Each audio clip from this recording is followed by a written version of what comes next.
Hello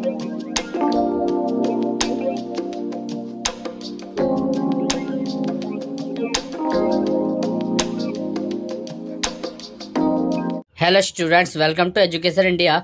तो इस video में हम डिस्कस करने जा रहे हैं HRM यानी ह्यूमन रिसोर्स मैनेजमेंट का चैप्टर नंबर 4 जिसका नाम है जॉब एनालिसिस। जॉब एनालिसिस का मतलब है कि किसी भी जॉब को परखना या पहचानना कि वो आपके लायक है या नहीं है, वो आपके लिए सूटेबल है या नहीं है। तो आप किस तरह उसको एनालाइज करते हो, ये हम इस चैप्टर के माध्यम से जानने वाले। पार्ट 1 होने वाली है ये वीडियो, जिसके अंदर हम पूरे कॉन्सेप्ट जानेंगे, जिसके अंदर बहुत सारे टॉपिक्स है जो हम इसमें जानने वाले हैं। तो जो सब इसके टॉपिक्स क्या क्या इस चैप्टर के वो देख लेते हैं। पहला है लर्निंग ऑब्जेक्टिव, कि भाई इस जो चैप्टर है उसका मोटिव क्या है, ठीक है, कि आपको ये चैप्टर पढ़ना क्यों है आखिर जॉब एनालिसिस। फिर देन इंट्रोडक्शन कि जॉब एनालिसिस वगैरह क्या होता है, कॉन्सेप्ट क्या होता है जॉब एनालिसिस का, सिंपल है। टेक्निक्स यानी किस तरह आप जॉब को एनालाइज करते हो, वो कौन कौन सी टेक्निक्स होती है, जैसे इंटरव्यू वगैरह हो गए, ठीक है, क्वेश्चनरीज हो गई, तो ये सब आगे हम पढ़ने वाले हैं। जॉब डिस्क्रिप्शन क्या होता है, जॉब स्पेसिफिकेशन क्या होता है, तो ये हम 5-6 टॉपिक्स है, इनको इस चैप्टर के माध्यम से पढ़ेंगे। और इस वीडियो में हम सिर्फ ये 3 टॉपिक्स पढ़ने जा रहे हैं। और इसके अंदर है नीड्स है जॉब एनालिसिस की and importance of job analysis और भी है, यानी 5 से 6 टॉपिक्स हम इस वीडियो के अंदर डिस्कस करने जा रहे हैं। तो सबसे पहला टॉपिक है हमारा लर्निंग ऑब्जेक्टिव, कि भाई देखो लर्निंग ऑब्जेक्टिव का सिंपल मकसद ये होता है, मतलब ये होता है कि हमें या हमारे स्टूडेंट्स को जो भी ये चैप्टर पढ़ रहे हैं उनको ये चैप्टर पढ़ना क्यों है, ठीक है, उन्हें इससे क्या समझ में आएगा, तो ये हम इस चैप्टर के इस लर्निंग ऑब्जेक्टिव के अंदर जानने जा रहे हैं, ठीक है। After studying this chapter student may be able to understand, क्या अंडरस्टैंड करने के, understand the concept and objective of job analysis field of HRM की फील्ड में जॉब एनालिसिस क्या होता है, उसका क्या कॉन्सेप्ट होता है, उसके ऑब्जेक्टिव क्या होता है, वो जान सकता है। Describe the importance and process, यानी कौन कौन ऐसे इंपॉर्टेंस ऑफ प्रोसेस है जॉब एनालिसिस के, वो आपको पता चलता है। तीसरा एनालाइज द वेरियस टेक्निक्स, यानी जॉब एनालिसिस की जो भी टेक्निक्स होती है उनको कैसे एनालाइज करते हो, उनको कैसे परखते हो, जो HR डिपार्टमेंट द्वारा यूज़ किया जाता है, ठीक है। Understand the concept of job description and job specification, यानी जॉब डिस्क्रिप्शन क्या होता है, जॉब स्पेसिफिकेशन क्या होता है, इसके बारे में बताने के लिए भी आपको ये चैप्टर पढ़ाया जाता है, ठीक है। तो मेनली यही मकसद होता है कि आपको ये चैप्टर क्यों पढ़ाया जाता है। अब सबसे पहले हम डिस्कस करते हैं इंट्रोडक्शन एंड डेफिनेशन।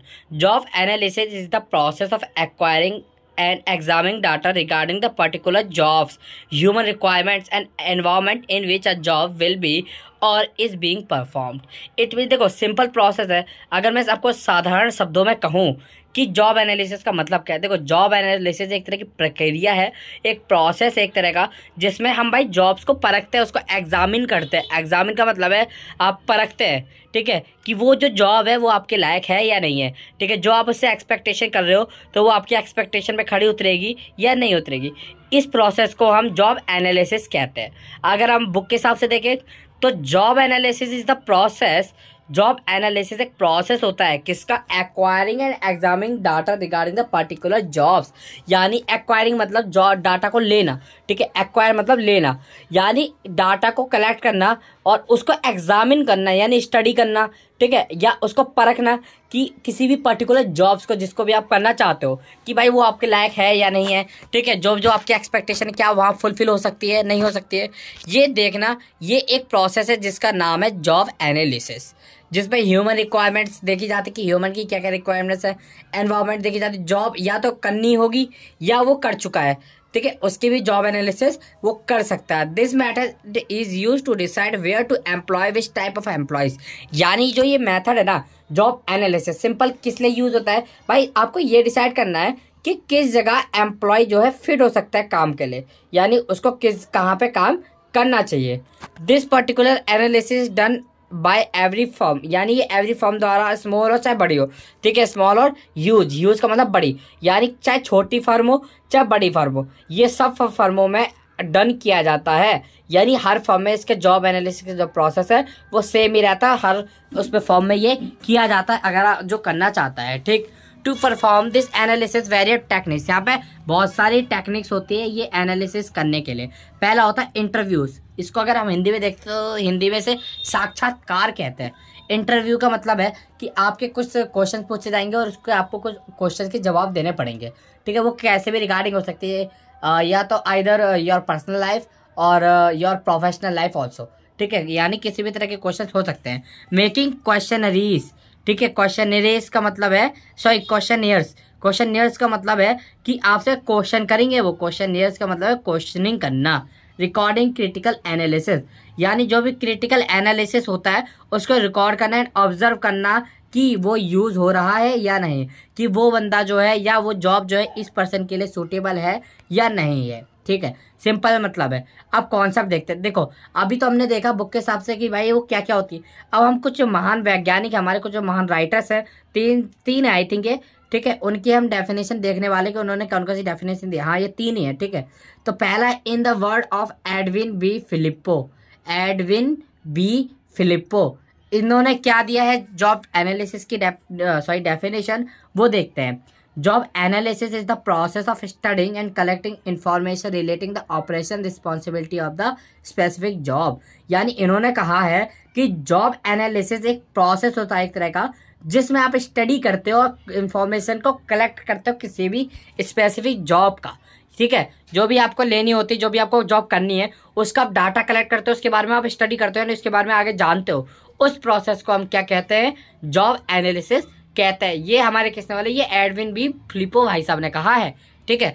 अब देखो ये तो था एडविन फिलिप्पो द्वारा। अब दूसरे देखते हैं, दूसरा डेल योडर, ठीक है। In the word of Dale Yoder, ये बोलता है a job is a collection of duty. जो जॉब है वो ड्यूटी और टास्क रिस्पॉन्सिबिलिटी का एक कलेक्शन है, जिसके अंदर आपको ड्यूटीज दी जाती है, कुछ टास्क दी जाते हैं, कुछ आपको रिस्पॉन्सिबिलिटीज दी जाती है, which are assign to individuals और different from the other assignment. यानी हर पर्सन को एक दूसरे से अलग अलग असाइनमेंट दिया जाता है।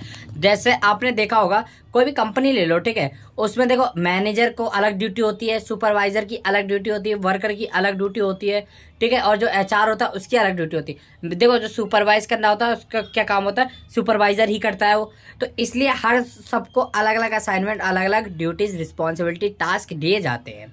अब देखो एक और भाई साहब है हमारे, जिनका नाम है अकॉर्डिंग टू जॉन ए शुबिन, ठीक है, जॉन ए शुबिन। अगर आप इन राइटर्स की भी डेफिनेशन लिख के आते हो एग्जाम में तो आपको फुल मार्क्स मिलेंगे, ठीक है। Job analysis is a methodical compilation and study of work data in order to define characterized occupation in such manner distinguished from all others। देखो इन्होंने सिंपल क्या कहा है, इन्होंने कहा है जो जॉब एनालिसिस एक मैथोडिकल है, यानी एक मेथड है जिसको हम यूज करते हैं study of work of data.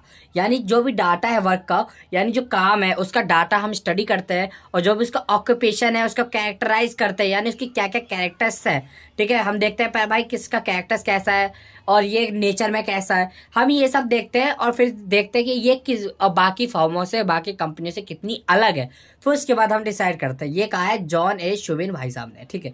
अब आप बोलोगे सर हमने 3 डेफिनेशन पढ़ी, क्या हम इनमें से कोई डेफिनेशन एग्जाम में लिख के आ सकते हैं? तो बिल्कुल आप तीनों में से कोई भी यूज कर सकते हो डेफिनेशन, कोई बात नहीं।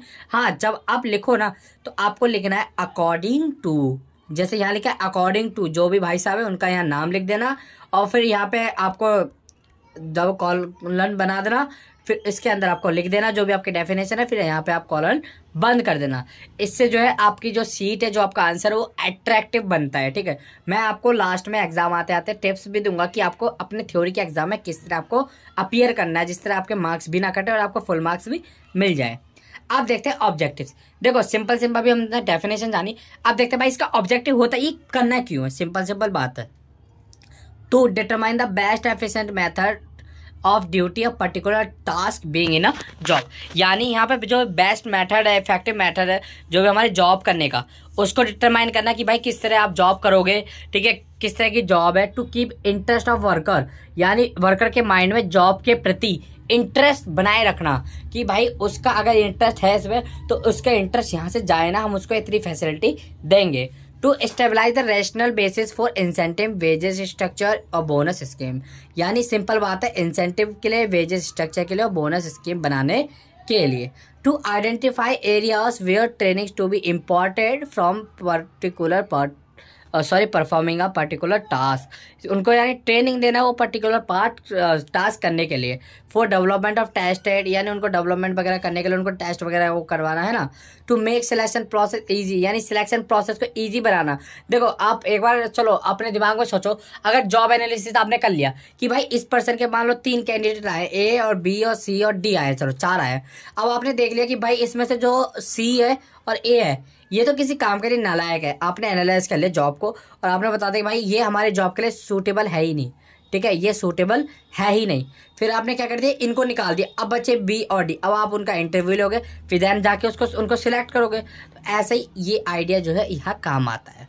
To create a match between employ specification, यानी एम्प्लॉय की जो स्पेसिफिकेशन और जॉब की जो स्पेसिफिकेशन। मान लो कोई अकाउंटेंट की जॉब है, ठीक है, कोई अकाउंटेंट है, यानी अकाउंटेंट की यहाँ पे जॉब निकली हुई है, यहाँ पे अकाउंटेंट की कोई वैकेंसी निकली हुई है, ठीक है। अब इसमें जो है 3 लोग आए, ए बी सी, ठीक है। अब इनमें से मान लो इसके लिए जो प्रोफाइल चाहिए थी वो चाहिए थी 10+2, ठीक है, प्लस B.Com ग्रेजुएट हो या परसुइंग जो भी हो, प्लस उसको टैली आना चाहिए, उसको MS ऑफिस में काम करना आना चाहिए, ठीक है, उसको GST चलाना आना चाहिए। ये आपने यहाँ 3 स्पेसिफिकेशन दे दी, कुछ ये आपने जनरल नॉलेज दे दी, ठीक है। अब सिंपल जो आपने स्पेसिफिकेशन देखी वो ना ए के पास है और ना ही बी के पास निकली, वो डायरेक्ट किसके पास निकली, सी के पास निकली है, ठीक है।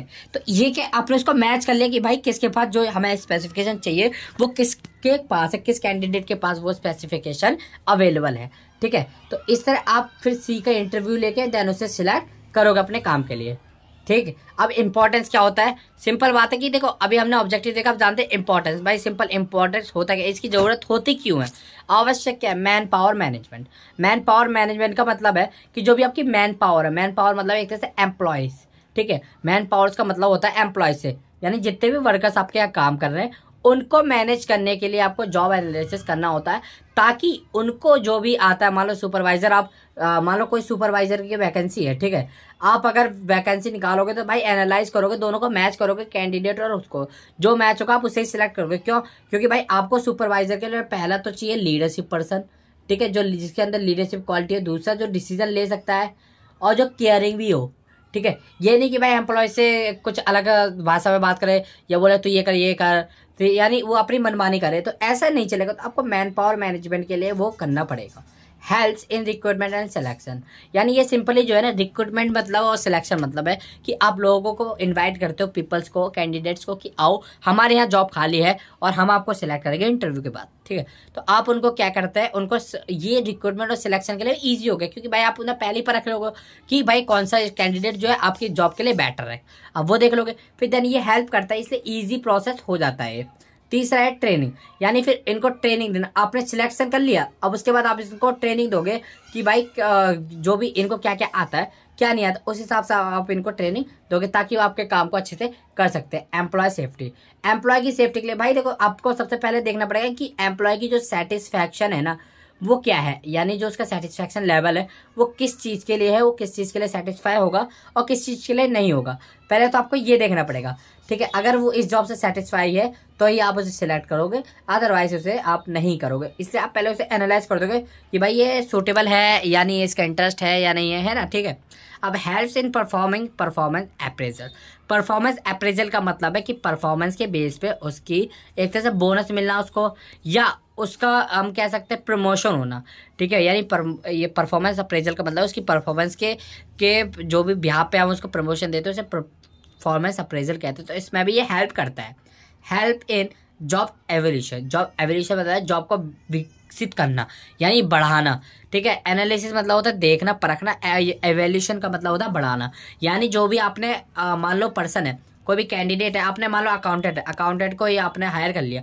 अब आपको पता है कि भाई अगर आप इससे काम कराओगे तो आपकी फर्म को या जो भी आपकी कंपनी है उसको आगे तक लेके जाएगा, ठीक है, आपने ये सोचा तो भाई अब वो क्या करेगा, इवैल्यूएशन करेगा अपने जो उसके टाइप्स ऑफ वर्क है आप उसको दोगे, फिर वो डन करेगा। जैसे जैसे वो डन करेगा नॉलेज एंड स्किल उसके लिए रिक्वायर होगी, कुछ डिग्री होगी इसके लिए। ठीक है, जैसे आप उसे काम दोगे वो करता रहेगा, ऐसे आपकी जो है आपकी जॉब एवोल्यूशन हो जाएगा। यानी जॉब के बारे में आपको बड़ा मिल जाएगी कि भाई आपके जॉब किस तरह की है, कौन कौन से पर्सन के लिए सूटेबल हो सकते हैं। अब जॉब एनालिसिस का प्रोसेस क्या होता है, 5 प्रोसेस है, मतलब 5 इसके स्टेप्स होते हैं। पहला होता है ऑर्गेनाइजेशनल एनालिसिस, दूसरा होता है selection and representative position to be analysed, तीसरा होता है मेथड ऑफ जॉब एनालिसिस, चौथा होता है collection of job analysis data, पांचवा होता है preparation of job description and specification. इनको हम डिस्कस करते हैं। चलो ये लास्ट हमारा टॉपिक होने वाला है, organisational analysis. The first step is a study of the job in the organisation. आपको सबसे पहला जो स्टेप होता है वो क्या होता है कि भाई आपको जॉब के बारे में जो है जानना होगा, यानी आपको उसके बारे में स्टडी करना होगा कि भाई ऑर्गेनाइजेशन में जो जॉब है वो किस तरह की जॉब है। ठीक है, कौन कौन से पर्सन के लिए सूटेबल, आपको फुल नॉलेज जो है जॉब के लिए वो आपको स्टडी करना पड़ेगा जॉब के regarding. Through job analysis information on job content obtain together with an appreciation of workers requirement. यानी इससे आप क्या है वर्कर्स की भी रिक्वायरमेंट देख सकते हो कि भाई जो आपने वहाँ पे रिक्वायरमेंट दी है क्या वर्कर्स के पास वो जो खूबी है वो है इसके लिए या नहीं है। ठीक है, इससे आप वर्कर्स की भी रिक्वायरमेंट देख सकते हो कि भाई आपको कितनी वर्कर्स की जरूरत है, किस लैंग्वेज में जरूरत है। ठीक है, इसका फिर आप जॉब डिस्क्रिप्शन दोगे। फिर then selection of representative position to analyse, यानी एनालाइज करने के लिए आप एक रिप्रेजेंटेटिव को क्या करोगे, सिलेक्ट करोगे। As we know it is not possible analyse और the job in the organisation. आप जानते हो कि भाई देखो जो कंपनी ऑर्गेनाइजेशन है उसके अंदर ढेरों जॉब होती है, उनको एनालाइज करना आसान नहीं है। ठीक है, पॉसिबल ही नहीं होता। तो आपको टाइम और एनर्जी वेस्ट होने से बचाने के लिए आप एक लिस्ट ऑफ जॉब्स रिप्रेजेंटेटिव को देते हो। यानी आप एक रिप्रेजेंटेटिव को, जैसे आप एचआर मैनेजर्स है, एचआर का काम होता है कि जो भी नए कैंडिडेट है उनका इंटरव्यू लेना, उनको सिलेक्शन देना। तो एचआर इसलिए सिलेक्ट किए जाते हैं रिप्रेजेंटेटिव के रूप में ताकि वो उस पर्सन को, यानी जो भी लिस्ट ऑफ जॉब्स है उसमें देख सके कि जो जिस पर्सन का उन्होंने इंटरव्यू लिया है कि उनमें से इनमें कोई कैपेबल है या नहीं है। ठीक है, फिर उनको एनालाइज करना, ये सब होता है। ठीक, फिर होता है मेथड ऑफ जॉब एनालिसिस। फिर अब भाई वो जॉब का एनालिसिस करेंगे मेथड से कि अप्रेजिंग करेंगे ऑर्गेनाइजेशन में कि भाई अगर हम इस पर्सन को जॉब देंगे तो क्या हमारी ऑर्गेनाइजेशन आगे ग्रोथ करेगी या नहीं करेगी। Collection of job analysis data, जो भी जॉब एनालिसिस किया है उसका डाटा कलेक्ट करना। Then preparation of job description, यानी आपने देखो जॉब एनालाइज कर ले कि भाई इसके लिए क्या क्या आपको चाहिए, क्या क्या कैरेक्टरिस्टिक चाहिए जॉब के लिए। ठीक है, क्या क्या क्वालिफिकेशन होनी चाहिए, क्या क्या स्किल होनी चाहिए, क्या एक्सपीरियंस होना चाहिए, कितना नीडेड है आपको परफॉर्मेंस। ठीक है, ये सब आप जब डिसाइड कर लेते हो देन आप जॉब डिस्क्रिप्शन और जॉब स्पेसिफिकेशन को लिखते हो, प्रिपरेशन करते हो। Final step is the pricing the job structure to arrive at the wages structure, यानी आप इसमें वेजेस भी बताओगे, यानी सैलरी वगैरह जो भी रखना है, क्या क्या उसकी रिस्पॉन्सिबिलिटी होगी, क्या क्या ड्यूटीज होगी, क्या क्या ऑपरेशंस होंगे, स्किल क्या होनी चाहिए, ट्रेनिंग कितनी होगी, एक्सपीरियंस कितना होना चाहिए, एक्सेट्रा जो भी आप देना चाहते हो। तो ये होता है जॉब स्पेसिफिकेशन। फॉर एग्जांपल जैसे मैंने आपको अकाउंटेंट का बताया था, चलो अकाउंटेंट का ही ले लेते हैं। मान लो एक अकाउंटेंट है, ठीक है, आपने अकाउंटेंट हायर किया। अब आपने सोचा कि भाई आपको अकाउंटेंट हायर करना है, अभी हायर नहीं किया, अभी हायर करोगे।